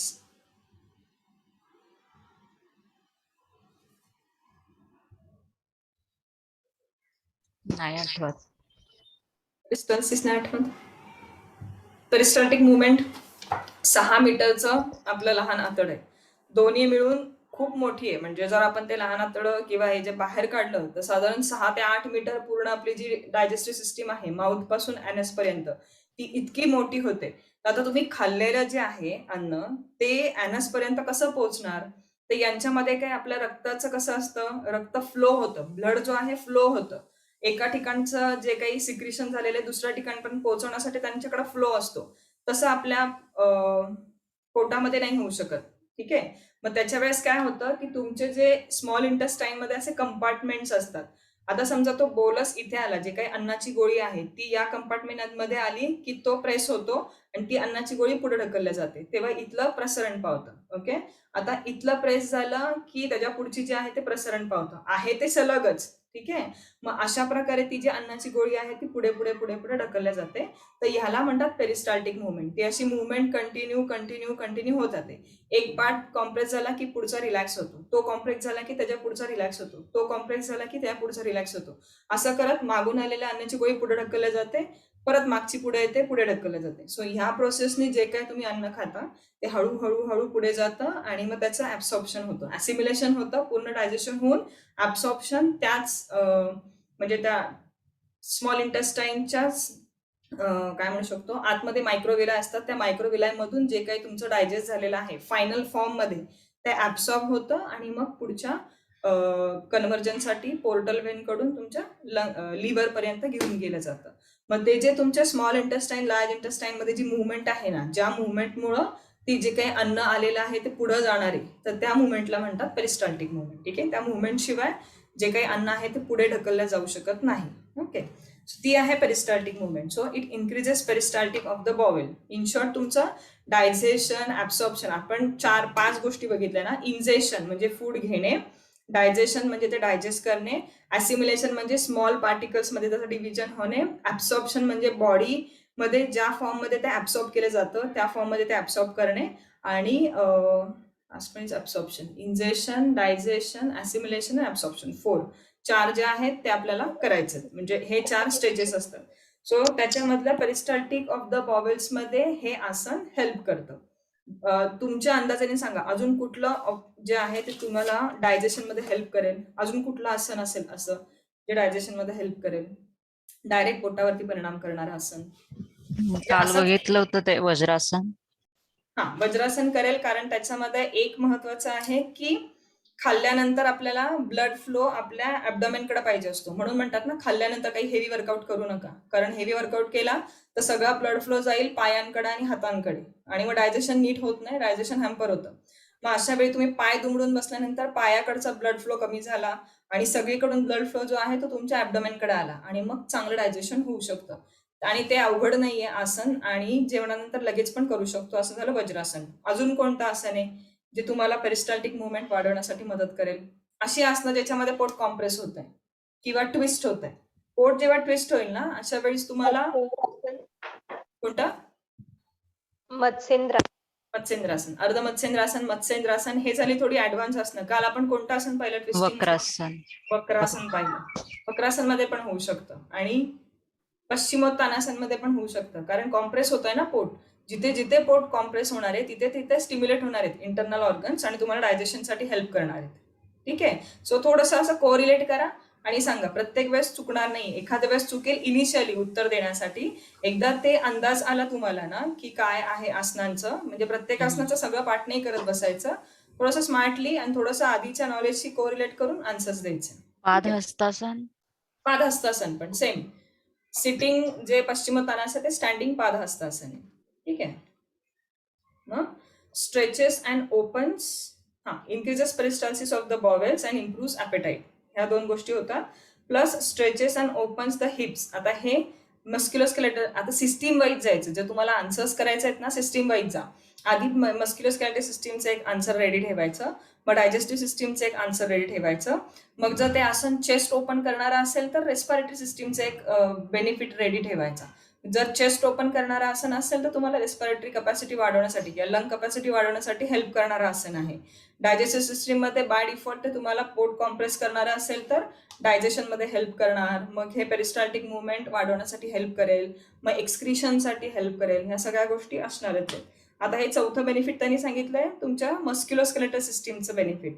It stretches and opens the hip, groins, hamstrings and calves, shoulders, chest and spine. मी काय म्हणजे सांगत असते ना की खाली जात असताना चेस्ट ड्रॉप करू नका, चेस्ट ओपन ठेवा, लिफ्टेड ठेवा आणि मग साईड बेंड करा. चेस्ट ड्रॉप केलं तर हे सगळे बेनिफिट नाही मिळणार. मग काय काय होतं, it stretches and opens the hips, hips open होतात, ग्रॉइन्स ओपन होतात अपोजिट साईडच्या, हॅमस्ट्रिंग्स अँड काफ वरती काम होतं हे सेम साईडचे, आणि शोल्डर्स आणि चेस्ट आणि स्पाइन ही स्ट्रेच होते. दोन्ही साईडनी केल्यानंतर इक्वली जे आहेत बेनिफिट्स मिळतात दोन्ही साईडला. सो हे झाले सगळे benefits of trikonasana. What are the contraindications? This pose should not be practiced by those suffering from migraine, diarrhea, low or high BP, or neck and back injuries. Persons with high BP can practice this pose without raising the head towards the sky. आता migraine माहितीये, अर्धशिशी म्हणतो आपण ज्याला, किंवा डोकं ज्याच्यामध्ये दुखत असतं त्याच्यामध्ये हे करायचं नाहीये. पण अगेन आय विल टेल की with variation you can do. हे आसन जर त्रास होणार नसेल त्यांना, किंवा जर फक्त चक्कर याचा त्रास असेल तर भिंतीला लागून हे आसन करू शकता. म्हणजे पाठीमागं भिंतीला जस्ट पुढे उभं राहून तुम्ही हे आसनं करू शकता. आणि किंवा तुम्ही हाताच्या खाली एक ब्लॉक घेऊ शकता. आपल्याकडे जी याचं आहे ना, हे योगाचे ब्लॉक्स आहेत ना, ते ब्लॉक्स आपण यूज करू शकतो. म्हणजे इतकं खाली नाही जाता, थोडंसं वर राहिलं तरी ब्लड फ्लो जो आहे डोक्याचा तो रेग्युलर राहील. अशा लोकांनी, डायरिया हे क्रोनिक प्रॉब्लेम नाही. डायरिया म्हणजे एखाद दुसऱ्या दिवसांमध्ये कमी होतं, मग ते असेल तेव्हा करू नका. कारण पेरिस्टाल्टिक मुवमेंट वाढते ना, ऑलरेडी डायरिया असेल आणि पेरिस्टाल्टिक मुवमेंट परत वाढली की अजून डायरिया जास्त होऊ शकतो आणि डिहायड्रेशन होऊ शकतं, म्हणून नाही करायचंय. लो और हाय बीपी ज्यांना आहे, विथ मेडिसिन पण ज्यांचं कंट्रोलमध्ये राहत नाहीये त्यांनी नाही करायचं. किंवा केलं तरी डोकं वर नाही, डोकं खाली. म्हणजे जे आपण वर बघायला सांगतो त्याऐवजी टोचकडे बघायला सांगायचं खाली. ठीक आहे. सो हे फक्त चेंजेस केले की बाकी सगळेजण करू शकतात. ठीक आहे. ओके. आता तुम्हाला PDF मी पाठवल्या होत्या, ते एकदा ग्रुप तुमच्या मोबाईलवरती बघा आहेत का. त्या PDF मधून आपण हे 2 करूया. कोणते, अर्धचक्रासन आणि कटी चक्रासन. मोबाईलवरचे PDF बघा फक्त एकदा. म्हणजे त्या ग्रुपमध्येच मी सेंड केले होते.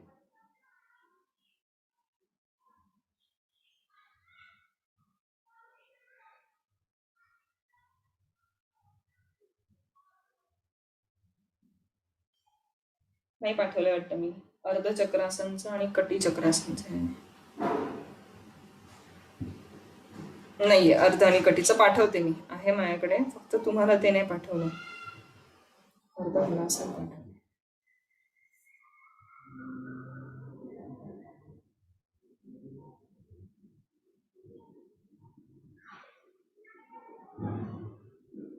त्याच्यात जे आहे ना ते भद्रासनचं आहे बघा. एक भद्रासनचं बघा, भद्रासनचं ओपन करा.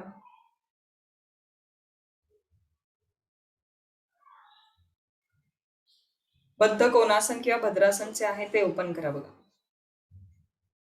PDF नसतील मिळाल्या तर मला मेसेज करा किंवा आता इथे सांगा नाही आहे वगैरे काही. सो भद्रासन तुम्हाला पाठवले ग्रुपवरती, थोडेफार सापडले. त्या डेटला आली आहे, मला काही लक्षात नाही. आहेत पण ते डाउनलोड नाही होते, कारण इट्स सेइंग की 4 जूनला पाठवलंय. ओके बघते. वक्रासन, उत्तन, पादासन आहेत पण फोर जून पाठवते. हा आहेत मॅम. ते म्हणताय की पाठवते. Please ask Komal Jadhav to resend it. Media file appears to be missing. Ma'am मग कदाचित तुमच्या डिव्हाइस मधून ते हा. डिलीट झालं असेल. पुन्हा पाठवू का मग ते? तुझ्याकडे आहेत का? हो मी मी केले बहुतेक रिसेंड. delete आता केलं. बघा मिळाले का? ठीक मी आहे. रिसेंड केले. ओके.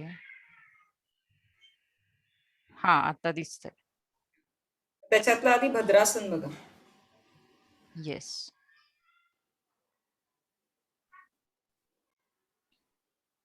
भद्रासनलाच बद्ध कोणासन असं पण म्हणतात. हा, सो बेनिफिट्स आहेत. Prepare the legs for mastery of padmasana and other meditative asanas. Jaya मिळालं? फक्त डाउनलोड करून घ्या, म्हणजे प्रेस करा ते डाउनलोड होतील.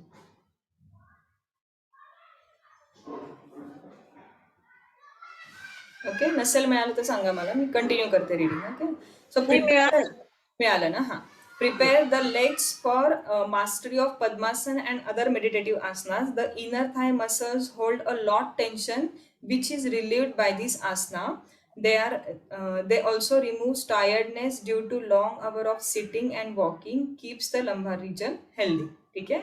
सो हे जे आहेत हे नंतर ऍड केलेले सिंपल आसनं आहेत, म्हणून त्या बुकमध्ये नाही मिळणार तुम्हाला, म्हणून आपण त्या पीपीटीज बनवलेल्या आहेत, बुकमधल्याच आहेत डायरेक्ट PDF.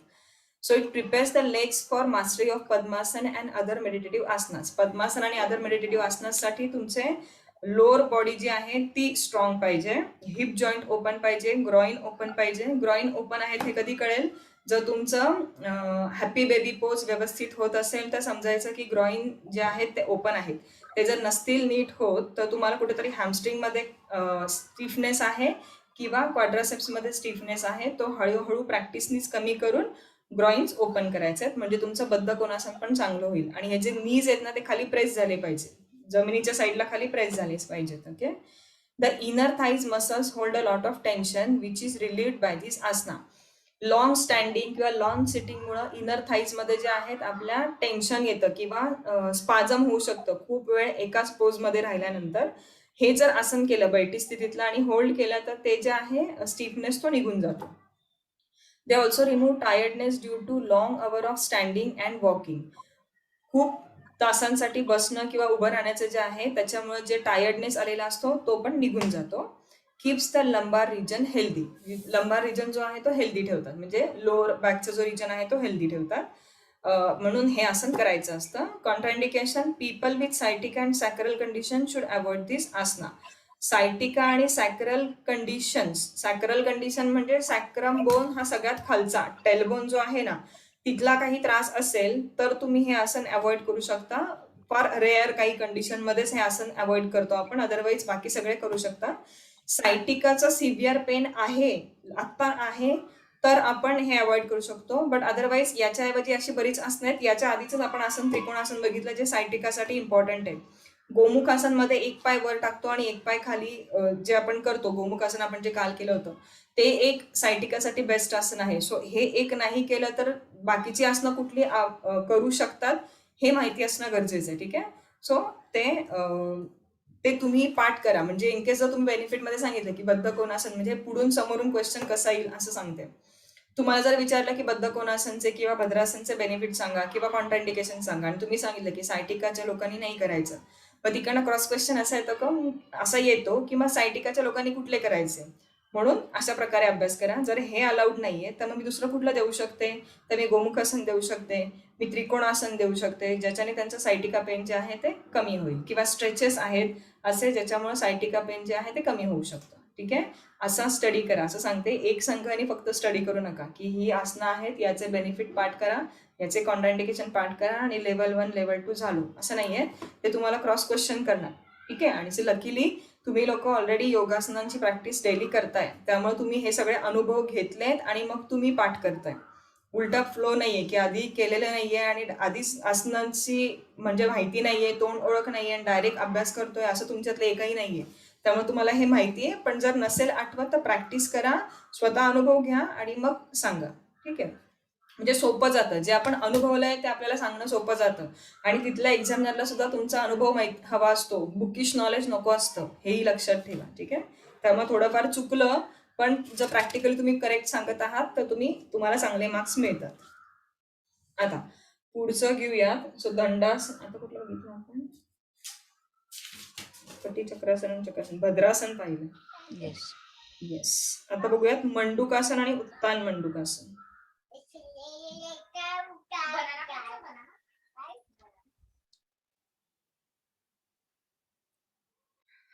येस. मंडूकासन काल आपण पाहिलं होतं की मागून बिग टोस जॉईन करायचे, बसायचंय जसं आपण शशांकासन मध्ये बसतो, नी सेपरेट करून बिग टोस जॉईन करायचे, टाचा बाहेर राहतील, टाचांच्या पुढे हिप टेकवायचे जमिनीवरती. ठीक आहे. हे झालं मंडूकासन आणि दोन्ही हात वरती घेतलेले असतील तर ते झालं उत्तान मंडूकासन. त्याचे काय बेनिफिट्स आहेत? This helps to remove pain in the back and lumbar region.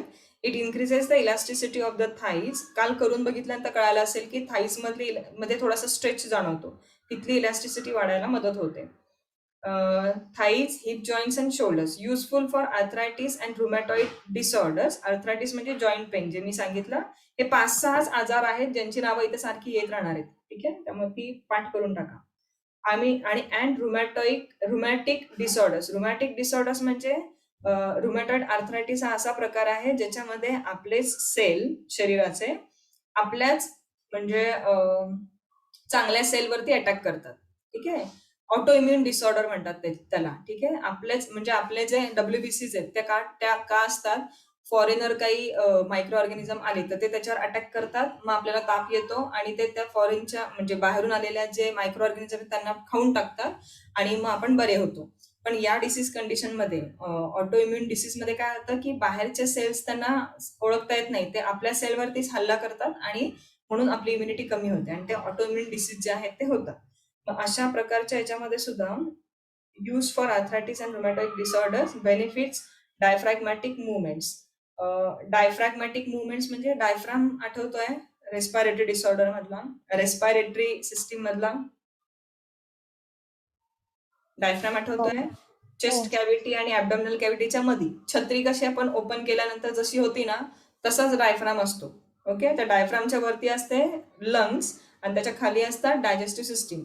अशी पूर्ण सेपरेट नसती, बॅक साईडनी थोडंसं आपलं डायजेस्टिव्ह सिस्टीमची अन्ननलिका ही म्हणजे रेस्पिरेटरीच्या साईडलाच असते, वरतीच असते आणि स्टमक हे जस्ट डायफ्रामच्या खाली असतं. सो त्या दोघांना जरा सेपरेट, दोन्ही कॅव्हिटीज सेपरेट करणारा पातळ पडदा म्हणजे आपण त्याला म्हणू शकतो डायफ्राम. श्वास घेत असताना त्याला खाली दाबला जातो तो आणि श्वास सोडत असताना तो वर येतो. ठीक आहे. म्हणजे तो झाला डायफ्राम. मग benefits diaphragmatic movements. Diaphragmatic movements करण्यासाठी हे आसनांमुळे बेनिफिट होतो. ठीक आहे. And then contraindication, injuries with ankles avoid this asana. काल करताना आपण थोडंसं जाणवलं असेल की थोडंसं आपल्याला त्रास होतोय किंवा आपल्या अँकलची मुवमेंट इतकी होत नाहीये, तर अशी आसनं करायची नाही. बट यू शुड नो, तुम्हाला माहिती पाहिजे ही आसनांची नावं, म्हणून ती बघून ठेवा आणि त्याचे बेनिफिट्स पाठ करा. नाही जमत आहे तर ओढून ताडून आसनं करू नका. एकतर विथ व्हेरिएशन करा किंवा तिथे तुम्हाला पूर्ण मुभा हे सांगायची की मला हे आसन जमत नाही, मी करत नाही, मी दुसरं कुठलं तरी करू शकते का, फक्त सॉफ्ट भाषेत विचारा. ठीक आहे. पूर्ण तुम्हाला हक्क आहे, तुम्ही चेंज करून घेऊ शकता आणि तुम्ही चेंज केलं म्हणून तुमचे मार्क्स कमी होणार नाही, तेही सांगते. फक्त त्या आसनाचे थिअरी माहिती पाहिजे. सपोज तुम्हाला उत्तान मंडूकासन येत नाहीये, मग तुम्ही विचारू शकता की मी उत्तान मंडूकासन सगळं सांगते, बेनिफिट्स आणि कॉन्ट्राइंडिकेशन सांगते, पण मी त्याच्याऐवजी दुसरं आसन करू का? म्हणजे मला थिअरी माहिती आहे सगळी, फक्त मी प्रॅक्टिकली दाखवू शकत नाही, असं सांगू शकतो तिथे. ठीक आहे. तर this is Mandukasana and Uttana Mandukasana. Okay. आता बघूया शशांकासन. अर्धहलासन झालंय. मकरासन, दंडासन पण पाहिलंय आपण, पण आधी आपण हे नाहीच आहे का? शशांकासन नाहीये, आहे शशांकासन. बघा बेनिफिट्स, काउंटरपोज ऑफ बॅकवर्ड बेंड्स आपण करतो बघा कायम, त्यामुळे जे केलेलं आहे ते लगेच आठवेल तुम्हाला. It is counterpose of backward bends. This asana stretches and strengthens the back muscles and separates the individual vertebrae from each other. हातांनी पण मी सांगत असते ना, पुढे जा आणि वॉक करत जा. हाताने वॉक करा आणि टेलबोन खाली हिल वरती प्रेस करा. या दोन गोष्टींमुळे काय होणार आहे? टेलबोन खाली प्रेस केल्यामुळं खालची बाजू एक साइड जी आहे वर्टिब्रल कॉलमची ती फिक्स करताय तुम्ही किंवा प्रेस करताय आणि हातांनी पुढे ताण देताय, म्हणून काय होणार आहे, वर्टिब्राला थोडासा लेंदन होणार आहे, थोड्या वेळासाठी ती जी आहे तो म्हणजे त्याची लेंथ जी आहे ती वाढणार आहे किंवा तुम्ही वाढवणार आहात. सो ते जे आहे ते लेंथनिंग ऑफ वर्टिब्रल कॉलम म्हणतात. That is very important. This asana stretches and strengthens the back muscles and separate the individual vertebrae from each other, releasing pressure on the disc. Often nerve connections emanating from spinal cord are squeezed by these discs, giving rise to various forms of backache. म्हणजे काय होतं, long sitting किंवा long स्टँडिंगमुळं आणि gravitational फोर्समुळं एकावर एक vertebrae ठेवलेले आहेत आणि त्याच्यामध्ये डिस्क आहे आणि खूप दिवस म्हणजे आपण का म्हणतो स्ट्रेचिंग केलं पाहिजे. जर तुम्ही स्ट्रेच केलं तर ते जे आहे एकमेकांवर दाबले जात आहेत आणि आपलं वजन, बऱ्याच वेळेस आपलं वजन हे काय आहे नॉर्मल रेंजमध्ये नसतं. हाईटनुसार आपलं वजन असतं, सगळ्यांना माहिती आहे की इतक्या हाईटला इतकं वजन असलं पाहिजे किंवा BMI ही एक कन्सेप्ट आहे, BMR ही एक कन्सेप्ट आहे. BMI काय आहे, बॉडी मास इंडेक्स, साधारण तो 19 ते 23 या रेंजमध्ये असला पाहिजे. तो जास्त असेल तर तुमच्या पूर्ण बॉडी पार्ट मधल्या प्रत्येक पार्टवरती एक्स्ट्रा लोड येतो. मग असा एक्स्ट्रा लोड येऊन plus gravitational force is towards gravity, okay, आणि प्लस त्यातनं तुम्ही लॉंग सिटिंग आणि लॉंग स्टँडिंग करताय, स्टँडिंग अवर्स आहेत. तर अशा वेळी काय होतं, ते एकमेकांवर जे व्हर्टिब्रास आहेत ते प्रेस होतात. ते प्रेस झाल्यानंतर जी डिस्क आहे ती प्रेस होते, जी शॉक ऍब्सॉर्बन्सचं काम करते आणि त्यातून बाहेर पडणाऱ्या ज्या नर्व्स आहेत दोन्ही साईडनी स्पायनल नर्व्स बाहेर पडतात, त्या दबल्या जातात. त्या दबल्या की त्या ज्या साईडला नर्व सप्लाय देणार आहेत त्या भागामध्ये पेन सुरू होतं. म्हणजे रिझन बऱ्याचदा असतं मणक्यामध्ये आणि आपल्याला पेन होत असतं पायामध्ये. ठीक आहे, मग त्यासाठी काय करायचंय, अँटी ग्रॅव्हिटी थोडंसं त्यांना उचलायचंय. एक तर ते स्ट्रेट ओढू शकता किंवा ते आडवं म्हणजे असं शशांकासन करून स्ट्रेच करू शकता. मग आपल्याला बॅक बेंड केल्यानंतर हे स्ट्रेचिंग केल्यानंतर बरं का वाटतं, कारण तुमचा खूप वेळ ती बसून बसून जे कॉम्प्रेस झालेले जे असतात ना एकमेकांवरती कॉम्प्रेस झालेले वर्टिब्रा, त्या डिस्क मध्ये ते डिस्क कॉम्प्रेस झाल्यामुळे ते जे नर्व्स जे आहेत ते पिंच झालेले असतात. हे तुम्ही थोडंसं स्ट्रेचिंग केल्यामुळे एकमेकांपासून लांब जातात आणि तुम्हाला थोडंसं पेन रिलीफ जाणवतं. त्याचं रिझन हे, म्हणून आपण म्हणतो की स्ट्रेचिंग केलं गेलं पाहिजे बॉडीचं, हे या रिझनसाठी. ठीक आहे, this posture helps to relieve this problem in some cases and encourages disc to resume their correct position. It also regulates the functioning of the adrenal glands. Adrenal glands कुठे आहेत? किडनीच्या वरती. आताच झालेली सिस्टीम त्याचं आठवतंय, मागचं सपाट का आधीचं काय? ते खूपदा रिपीट झालंय त्याच्यामुळे लक्षात नाही, तर आहे. किडनीच्या वरती असतात ना ऍड्रिनल, त्यामुळे ते लक्षात आहे. थोडस लेवल 2 ची लोक असली की असं काहीतरी आयडिया देतात मध्ये. साक्षी मॅम जरा अरे सांगत नाही, जा. ते रेनल वरती असतं ना, म्हणून ते आपण adrenal रेनल हा असं शब्द लक्षात येतं. म्हणजे युरिनरी सिस्टीम साठी आहे हे पण माहिती पाहिजे, किंवा किडनीसाठी हा शब्द वापरतात हेही माहिती पाहिजे. हिपॅटिक ते हा शब्द आम्हाला आधी लिव्हर झालेलं आहे ना, म्हणजे हिपॅटिक, ह्याच्यात सायकोलॉजी मध्ये पण ते झालेलं आहे, त्यामुळे ते लक्षात आहे. हा या लोकांना ते माहिती पाहिजे की रिनल हा शब्द किडनीसाठी वापरतात, हिपॅटिक हा शब्द लिव्हरसाठी वापरतात, कार्डियाक हा शब्द हार्टसाठी वापरतात. तसं माहिती असेल तर हे असं तुम्ही हे करू शकता, कोरिलेट करू शकता की ऍड रिनल, रिनल म्हणजे किडनी, रिनलच्या वरती म्हणून adrenal gland. It tones the pelvic muscles and sciatic nerves and is beneficial for both the male and female reproductive organs. Regular practice relieves constipation. पुन्हा पोट कॉम्प्रेस होता है तो कॉन्स्टिपेशन रिलीज होणार आहे. ठीक आहे, contraindication not to be perform by people with very high BP, slip disc, to those who suffer from vertigo. Slip disc वाल्याने पण काय करायचं नाहीये, आणि वर्टिगो पण काय आहे, इतकं खाली जाऊ शकत नाहीत ते लोक. तर पुढे जे आहे जिथं ते झोपलेत, आता आपल्या जेव्हा बोल्स्टर्स येतील ना पुढच्या महिन्यामध्ये वगैरे, तेव्हा मी हे सगळं दाखवेन की ते जे झोपलेत ना त्याच्याऐवजी एवढं डोकं खाली करण्यापेक्षा तिथं बोल्स्टर ठेवून बोल्स्टरवरती ते रिलॅक्स करू शकतात. मग हे वर्टिगोचे पण पेशंट करू शकतात, BPचे पण पेशंट करू शकतात आणि स्लिप डिस्कचे पण करू शकतात. त्यांना फक्त काय फॉरवर्ड बेंड अलाउड नाहीये स्लिप डिस्कला, तर स्लिप डिस्कला थोडंसं रिस्ट्रिक्शन येईल, पण वर्टिगो आणि BPचे पेशंट जे आहेत ते सहज करू शकतात. ठीक आहे, पुढे बोल्स्टर घेऊन, अदरवाईज रेग्युलर आसन इज कॉन्ट्राइंडिकेटेड फॉर देम, हे लक्षात ठेवा. ठीक आहे, सो हे झालं तुमचं शशांक आसन. Okay, Yes. आता पश्चिमोत्तानासन, पूर्वोत्तानासन. पूर्वोत्तानासन पण याच्यात होतं ना? साक्षी, तुझ्याकडे पूर्वोत्तानासनचं असेल तर पाठव. आपण एक पश्चिमोत्तानासन आणि पूर्वोत्तानासन बघूयात आणि मग बघते. थांबूयात. एकदा तुझ्याकडे आहे का बघ पूर्वोत्तानासन. ठीक आहे, पश्चिमोत्तानासन आपण बुक मधून रीड करूया. पश्चिम आणि पूर्व एकदा करू आणि मग थांबूयात. मग जेवढे झालेत ना तेवढ्यावरतीच पुढच्या आठवड्यात क्वेश्चन विचारणार आहे. ठीक आहे, त्यामुळे तुम्ही थोडे वाचले. आपल्याला वेळ कमी होता आज, मला लवकर लॉग इन करणं पॉसिबल नव्हतं. पश्चिमोत्तानासन एक रीड करू, ते आहे बुक मध्ये. फक्त पूर्वोत्तानासन नाही, त्याची पीडीएफ साक्षी पाठवेल.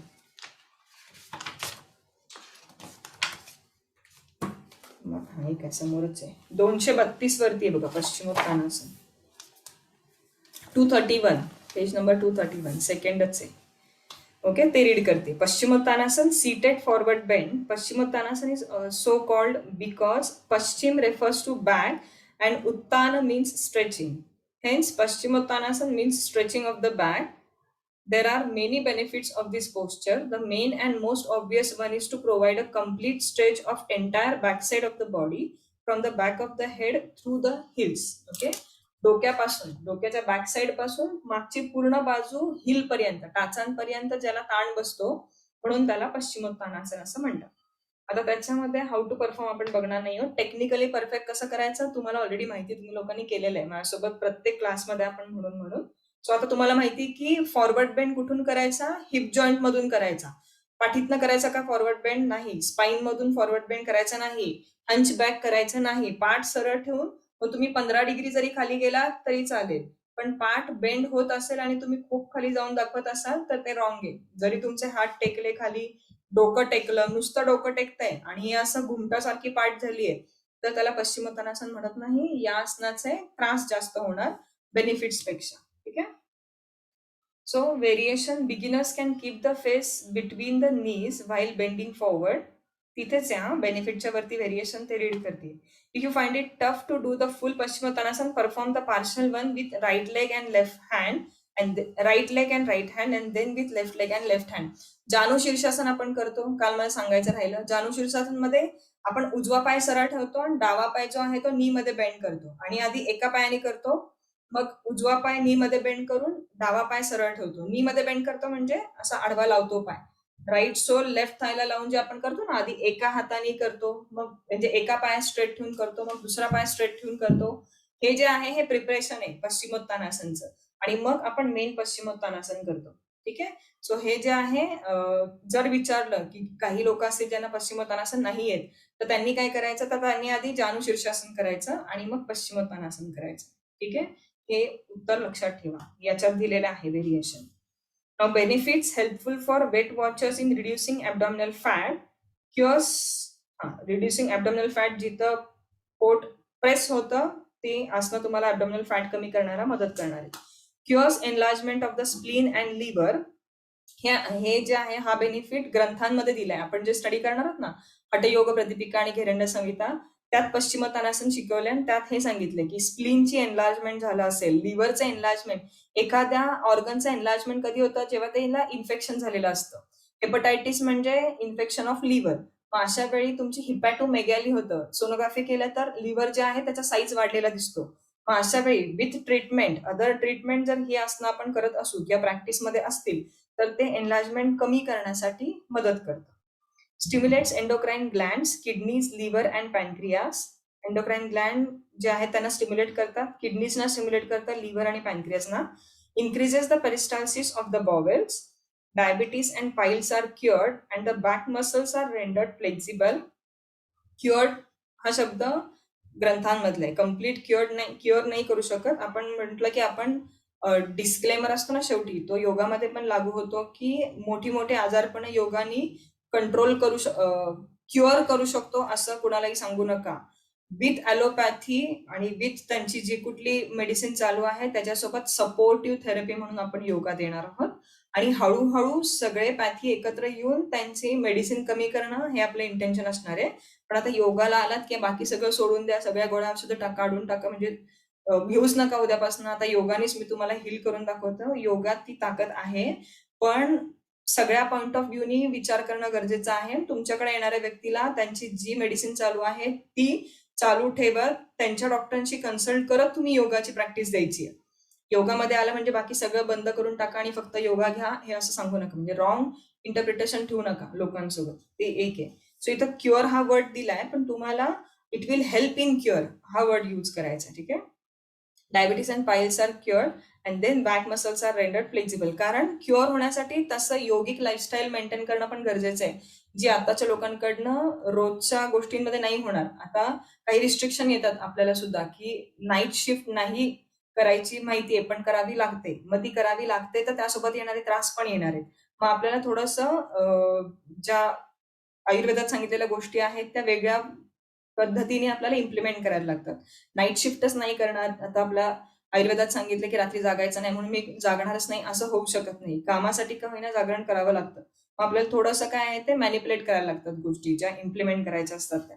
मग अशा वेळी क्युअरच्या ठिकाणी फक्त we can help to cure असं म्हटलं तर चालेल. It is said that Paschimottanasana the Anahata Nada can be heard by an expert practitioner. जो रेग्युलर प्रॅक्टिशनर आहे तर अनाहत नाद हा कुंडलिनी जागृतीनंतर होतो. आता कुंडलिनी जागृती, कुंडलिनी ही सुप्तावस्थेमध्ये पडून असते at the base of perineum, जे तुमच्या स्पाईनच्या मूळ अगदी पडून असते. ती जागृत करण्यासाठी बऱ्यापैकी साधना लागते. म्हणून सांगितले रेग्युलर प्रॅक्टिशनर कडून तो अनाहत नाद म्हणजे असा नाद जो आपण सहज नाही ऐकू शकत. त्यासाठी वेगळ्या लेवलचं साधना करायला लागते आणि वेगळ्या लेवलची साधनेपर्यंत तुम्हाला पोहोचावं लागतं. मग तो नाद ऐकू येऊ शकतो. तर तो आपल्याला पश्चिमोत्तानासनमध्ये ऐकू येऊ शकतो. ठीक आहे. So this was about Paschimottanasana. Contraindication नाही दिलेत. काय असतील कॉन्ट्राइंडिकेशन सांगा. याच्यामध्ये नाही दिले, तुम्ही सांगा. बॅक पेन किंवा स्लीप डिस्क असेल त्यांनी नाही करायचं. Definitely they should avoid. BP वाल्यांनी वर्टिगो. व्हर्टिगो. फॉरवर्ड बेंड नाही सांगत. म्हणजे फॉरवर्ड बॅकवर्ड नेकचे जे आहेत ते नाही सांगत, पण त्यांचं परत सारखं सारखं व्हर्टिगो होतो का, मेडिसिन चालू आहेत का, व्हर्टिन वगैरे काहीतरी मेडिसिन चालू असतात त्यांना, तर ते कुठल्या स्टेजमध्ये आहेत ते बघा. आधी त्यांना हिस्ट्री होती का आता चालू आहे, मेडिसिन कंटिन्यू आहे, हे सगळं माहिती करून घ्या. आणि ज्याच्यात तुम्हाला कॉन्फिडन्स नाहीये ना की या व्यक्तीचं मी नाही सांगू शकत की आता व्हर्टिगो आहे पण मग मी किती करायचं, त्यांना सरळ तुम्ही पुढच्या फॉलोअपला जाणार तेव्हा आधी डॉक्टरांना विचारा की मी योगाचा क्लास लावतीये आणि योगा क्लास लावत असताना काही रिस्ट्रिक्शन असतील तर त्यांना लिहून द्यायला सांगा. म्हणजे त्यांना असं विचारायला सांगा की माझ्या योगा इन्स्ट्रक्टरनी मागितलेत काही रिस्ट्रिक्शन असतील तर. मग त्यांनी जेव्हा ते तुमच्या, मी ऑलरेडी असं भरपूर वेळा केलेलं आहे, जेव्हा आपण आपली लेवल अप झालेली नसते तेव्हा कॉन्फिडन्स नसेल तर एकतर अशा व्यक्तींना घेऊ नका. आणि जर पॉसिबल असेल तर त्यांना सांगा तुमच्या डॉक्टरांकडून लिहून आणा की स्ट्रिक्टली काय नाही करायचंय ते जरी आपल्याला कळलं ना की नाही काय करायचं तर काय करायचं ते आपल्याला माहिती असतं. पण काही कस्टमाइज म्हणजे पर्सनलाइज डॉक्टर असतात ना की काही व्यक्तींना म्हणजे 2 व्हर्टिगोवाल्या व्यक्तींना सेम रिस्ट्रिक्शन असतील असं नाहीये.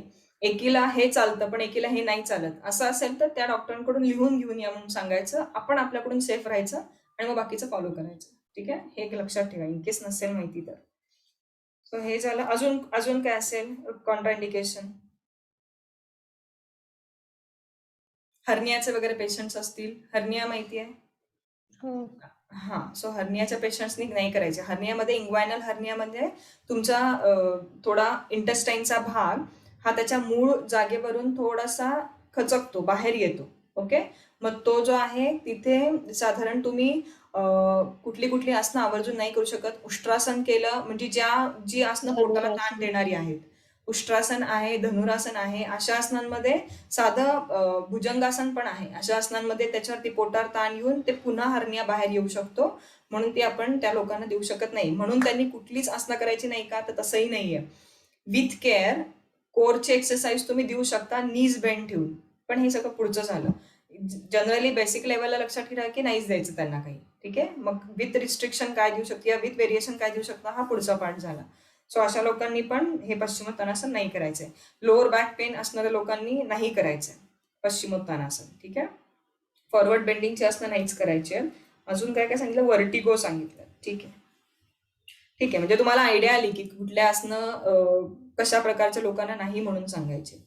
पूर्वोत्तानासन आहे कविता. हा. आता एक हे पूर्वोत्तानासन बघूयात आणि थांबूयात. लास्ट बघूयात हेच. हा. So Purvottanasana, it is counterpose of Paschimottanasana. It is strengthening shoulders, thighs and wrist and also tones the lumbar region of the spine. हे झाले बेनिफिट. पण याच्यासोबत ज्यांना शोल्डर, थाईज आणि रिस्टचा प्रॉब्लेम असेल, थाईजचा काही नसतो युजली, पण रिस्ट आणि शोल्डरचा काही लोकांना पेन असू शकतो किंवा काही लोकांना त्रास असू शकतो, त्यांनी हे नाही करायचंय. And also tones the lumbar region of the spine, कारण याच्यामध्ये कंबर आपण वर उचलायला सांगतो, हिप जॉईंट वर उचलायला सांगतो सिलिंगकडे, आणि मग असं सिलिंगकडे कंबर उचलल्यानंतर आपोआप थाईज उचलले जातात आणि मग टोज खाली टेकले पाहिजे. टोज टेकवण्यासाठी तुम्ही वेगळे प्रयत्न नाही करायचे, नाहीतर मग तुमच्या काफमध्ये ताण जाणवतो. ठीक आहे. Contraindication should not be practiced by high BP, heart diseases, cervical spondylitis, hernia, stomach ulcers and weak wrist. ठीक आहे. समजण्यासारखे. हर्निया माहिती आहे आता. स्टमक अल्सर्स जशा जखमा आपल्याला वरून स्किनला होतात तशा पोटात झालेल्या असतात. मग त्या लोकांना खूप हेवी, तिखट, स्पायसी अशा गोष्टी नसतात खायच्या, आणि कारण ती ओली जखम आहे ना, आपण पोट हे नाही ठेवू शकत, कोरडं नाही ना ठेवू शकत. ठीक आहे. आपण हात म्हटलं की आपण कोरडं ठेवू शकतो. ही जखम स्वच्छ होण्यासाठी आपण म्हणतो जरा वारं लागू देत की ती सुकेल जखम. पोटातली जखम सुकू शकत नाही, त्यासाठी तुम्हाला रिस्ट्रिक्शनच ठेवायला लागतात. म्हणजे थोडे दिवस तरी रिस्ट्रिक्शन, मग कॉम्बिनेशन ऑफ फूड, मग थोडंसं काय म्हणू शकतो गरम किंवा स्पायसी असं अवॉइड करणं गोष्टी, या सगळ्या गोष्टी येतात. सो ते झाले स्टमक अल्सर्स. आणि काय तुम्हाला माहित नसलेले सर्वायकल स्पॉन्डिलायटिस माहिती आहे, मग असं मी जे सांगितलं की neck pain, severe neck pain. Heart diseases कुठलेही असतील, हाय बीपी, सो ह्या लोकांनी नाही करायचे, कारण हार्टवरती ताण येतो. म्हणून मी म्हटलं प्रॅक्टिस करताना तुम्ही स्वतः जेव्हा प्रॅक्टिस कराल तेव्हा तुम्हाला कळेल की कुठल्या पार्टवरती ताण येतो, मग त्या लोकांनी हे असं नाही करायचं. ठीक आहे. सो आता जेवढे झालेत आपले तेवढेच आपण पुढच्या एक्झामसाठी ठेवूया. जे रीड करायचे राहिलेत, म्हणजे काल दाखवलेत पण रीड करायचे राहिलेत, ते नको घेऊयात, ते आपण स्किप करू पुढच्या एक्झामसाठी. त्याच्या पुढच्या एक्झामला घेऊयात मात्र. येस, काही डाऊट?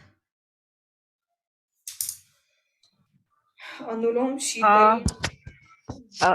एक्झाम मध्ये step, how to perform steps पण असतात का, म्हणजे असतील का? नाही ना? नाही विचारत. ओके. लेवल 3 ला तुम्हाला इव्हॅल्युएशन असतं.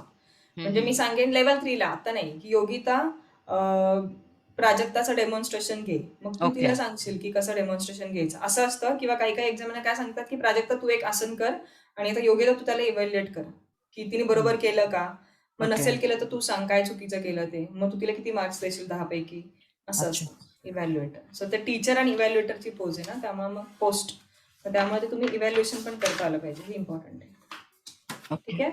आता एक्झाम शनिवारी असणार आहे का रविवारी हे मी इन्फॉर्म करते, म्हणजे बाकीचे एक्झाम आपले टीचर कसे अवेलेबल आहेत त्यानुसार. आणि ऑनलाईन, शक्यतो ऑनलाईन असेल एक्झाम, कारण तुम्ही लोक कशी देणार एक्झाम, ऑनलाईन की ऑफलाईन, तुमची कशी इच्छा आहे द्यायची. फायनल एक्झाम कशी द्यायची तुम्हाला? ऑफलाईन पण चालेल. बावधन मध्ये असेल, हे बावधन मध्ये असेल तर चालेल तुम्हाला ना, सेंटर बावधन मध्ये असेल. हा, म्हणजे बावधन, कोथरूड, पाषाण असं जवळपास असेल तिथे कुठेही चालेल, असं काही नाही. योगा सेंटर जिथे अवेलेबल असेल तिथं तुमचा ऍड्रेस आधी ते विचारतात, त्यामुळे जिथे अवेलेबल असेल जवळचं सेंटर, आणि तिथे मग आपल्याला ते बोलून घेतात. ठीक आहे. हा, मग आता पहिली एक्झामिनर बाहेरचं आहेत, तर पहिली एक्झाम ऑनलाईन घेऊयात आपण, आणि दुसरी एक्झाम जी आहे मॉक टेस्टच्या आधी अजून एक एक्झाम होईल, ती आपण ऑफलाईन घेऊ, तेव्हा एक्झामिनरला बोलू. ठीक आहे. तयारी दोन्ही मध्ये राहू देत, कारण अभ्यास सेमच करायचा आहे, फक्त काय ऑनलाईन की ऑफलाईन तुमचा मोड चेंज होईल फक्त. ठीक आहे. अभ्यास करा, काही डाऊट वाटलं तर त्या ग्रुपवरती टाकत चला. हा प्राजक्ता, आवाज नाही येते.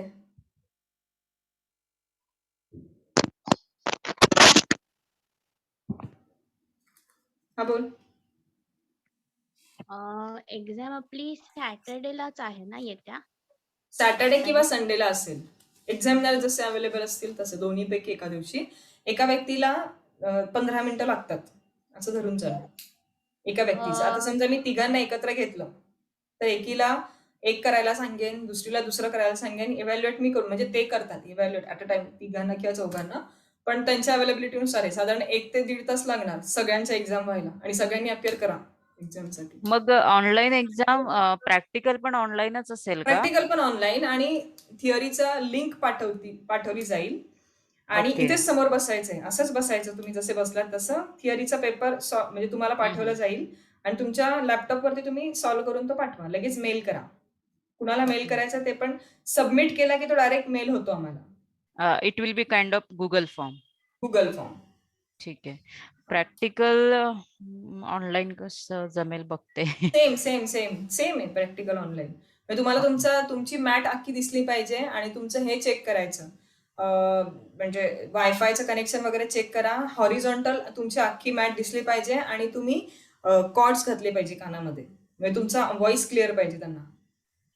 हम्म. डिस्टन्स असणार ना, लॅपटॉप पासून तुमच्यापर्यंत डिस्टन्स असणार आहे. मोबाईलवरती पण करू शकता एक्झाम, असं काही नाही. मग तेवढ्या डिस्टन्स मध्ये तुम्हाला हे दिसलं पाहिजे, तुमचा आवाज त्यांच्यापर्यंत क्लिअर गेला पाहिजे.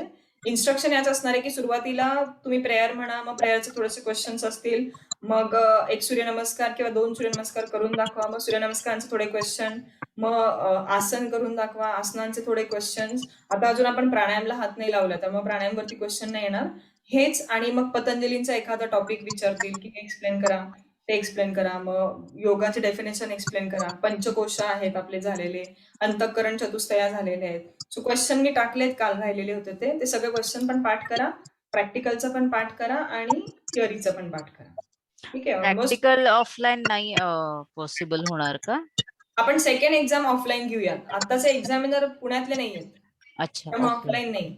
याच्यानंतर जी महिन्याभरात होईल ना एक्झाम, सेकंड एक्झाम, ती आपण ऑफलाईन घेऊयात. ती दोन्ही ऑफलाईन घेऊयात, थिअरी पण आणि प्रॅक्टिकल पण.